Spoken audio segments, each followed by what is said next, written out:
reçu, mais la nuit ne l'a pas reçu. Dieu a envoyé un homme qui s'appelait Jean.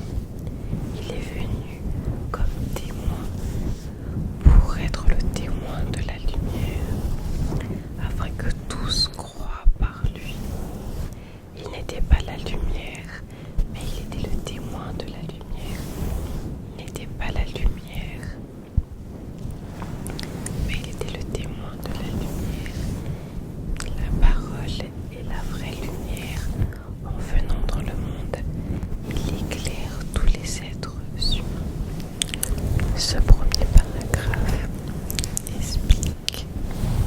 il explique qu'en fait, Jésus, avant d'être sur terre et avant de naître en tant qu'humain, il était la lumière.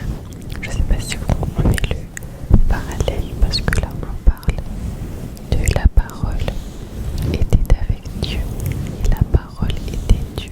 Après ça, je retrousse mes petites manches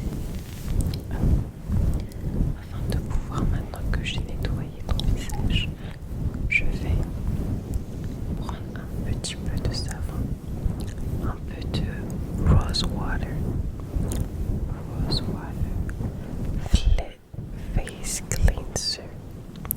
face cleanser pour te nettoyer correctement le visage.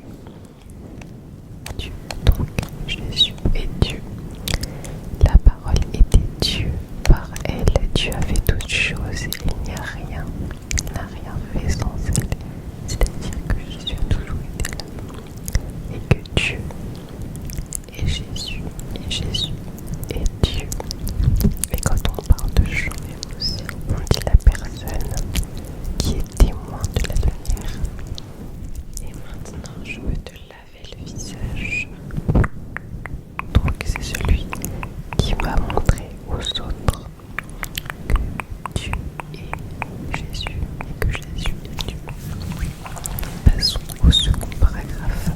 Te lave correctement les yeux. Je te lave correctement le visage. La parole était dans le monde et Dieu a fait le monde par elle.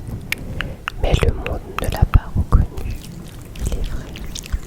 En parenthèse, on dit que le monde ne l'a pas reconnu parce que les personnes, quand Jésus est venu sur terre, ils ont fait en sorte qu'ils soient crucifiés sur le front.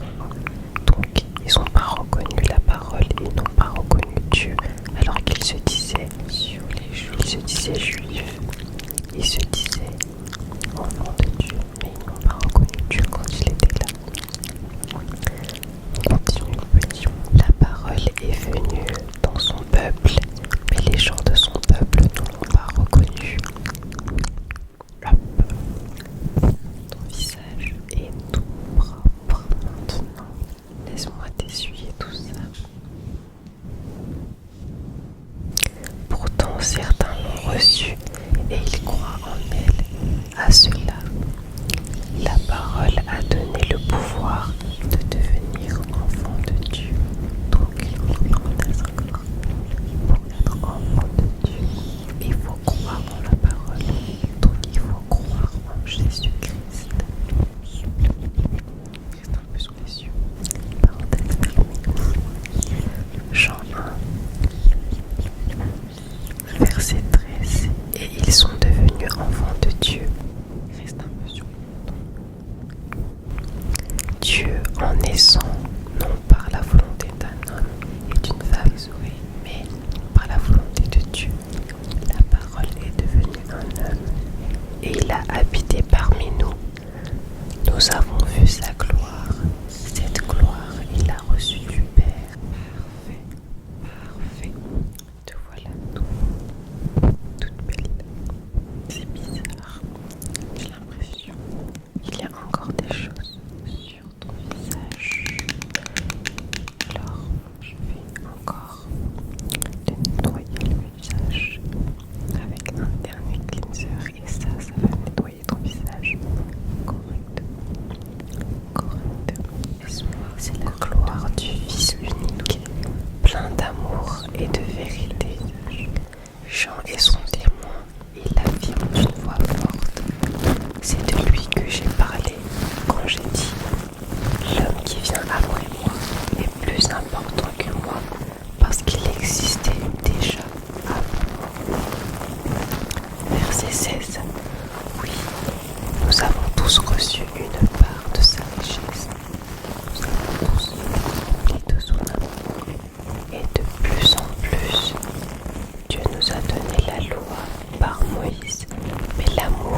Jean 1, verset 19 avant, les chefs juifs de Jérusalem envoient des prêtres et des lévites pour demander à Jean: Qui es-tu?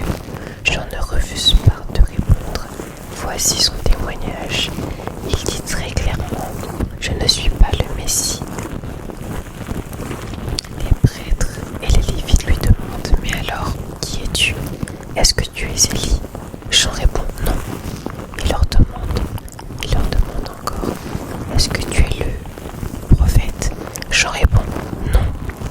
Alors ils lui disent: Qui es-tu, bon sang? Nous devons donner une réponse à ceux qui nous ont envoyés. Qu'est-ce que tu dis de toi-même? Jean répond avec une parole du prophète Ésaïe: Je suis celui qui crie dans le désert: Préparez un chemin bien droit pour le Seigneur. Vous allez comprendre dans la suite pourquoi on dit que Jean est celui qui vient avant le Seigneur et qui prépare son chemin. Verset 24. Parmi les hommes envoyés vers Jean, il y a les pharisiens. Et ils lui posent une question: Tu n'es pas le Messie, tu n'es pas Élie, tu n'es pas le prophète. Alors pourquoi est-ce que tu baptises?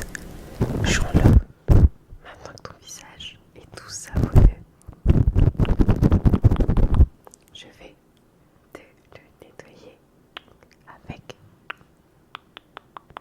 de l'eau. Leur réponse: Moi, je baptise dans l'eau, mais au milieu de vous, il y a quelqu'un que vous ne connaissez pas. Il vient après moi, et je ne suis pas digne de lui enlever ses sandales. Tout cela se passe à Béthanie, de l'autre côté du Jourdain, là où Jean baptise. Jésus est le Fils de Dieu. Jean 1, verset 29. Le jour suivant, Jean voit Jésus qui vient vers lui et il dit: Voici l'agneau de Dieu qui enlève le péché du monde. C'est de lui que j'ai parlé quand j'ai dit: L'homme qui vient après moi est plus important que moi, parce qu'il existait avant moi. Moi, je ne le connaissais pas, mais je suis venu baptiser dans l'eau pour le faire connaître au peuple d'Israël. Et voici le témoignage de Jean. J'ai vu l'Esprit Saint descendre du ciel comme une colombe. Il est resté sur Jésus. Moi, je ne le connaissais pas. Mais Dieu, qui m'a envoyé baptiser dans l'eau, c'est lui qui m'a dit: Tu verras l'Esprit Saint descendre et rester sur un homme. Et c'est lui qui baptise dans l'Esprit Saint. Moi j'ai vu et j'en suis témoin. Cet homme-là, c'est le Fils de Dieu. Jésus appelle ses premiers disciples, toujours dans Jean 1, mais là on est au verset 35. Le jour suivant, Jean est avec 2 de ses disciples. Il regarde avec attention Jésus qui passe et il dit: Voici l'agneau de Dieu. Les 2 disciples de Jean entendent ces paroles et ils suivent Jésus. Jésus se retourne, il voit que les disciples le suivent. Il leur demande: Qu'est-ce que vous me cherchez? Ils lui répondent: Rabbi, où est-ce que tu habites? Le mot Rabbi veut dire maître.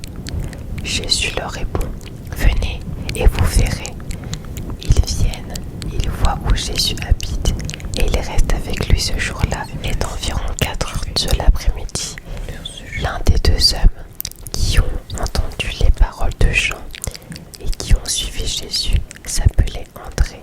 C'est le frère de Simon-Pierre. André rencontre d'abord son frère Simon et lui dit: Nous avons trouvé le Messie. Le mot Messie veut dire Christ. Il conduit Simon-Pierre auprès de Jésus. Jésus regarde Simon avec attention et lui dit: Tu es Simon, le fils de Jean. Tu t'appelleras Céphas. Ce nom veut dire Pierre. jour suivant, Jésus décide de partir pour la Galilée. Il rencontre Philippe et lui dit « Suis-moi ».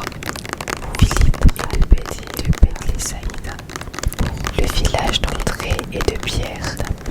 Ensuite, Philippe rencontre Nathanaël et lui dit « Dans la loi, Moïse a parlé de quelqu'un. Les prophètes aussi ont parlé de quelqu'un. C'est Jésus, le fils de Joseph. Il est dans la ville de Nazareth. » Nathanaël dit à Philippe « De Nazareth, est-ce qu'il peut sortir quelque chose de bon ?» Philippe lui répond « Viens et tu verras. » Jésus voit Nathanaël qui vient à lui et lui dit à son sujet « Voici un vrai Israélite. Cet homme-là ne sait pas mentir. » Nathanaël demande à Jésus « Comment est-ce que tu peux me connaître ?» Jésus lui répond « Avant que Philippe t'appelle, je t'ai vu. » Et j'en mets un peu sur le bout. « Tu étais sous le figuier. » Alors Nathanaël lui dit « Maître, tu es le Fils de Dieu, tu es le roi d'Israël. » Jésus lui répond « Je te dis, je t'ai vu sous le figuier, et c'est pour cela que tu crois. Tu verras des choses beaucoup plus grandes. » Te voilà tout hydraté. Voilà, la skincare du soir est finie. Si tu veux, je peux t'en refaire une prochaine fois. Reviens et je te ferai une autre skincare du soir. Maintenant, c'est l'heure de dormir. Verset 51. Et Jésus ajoute « Oui, je te le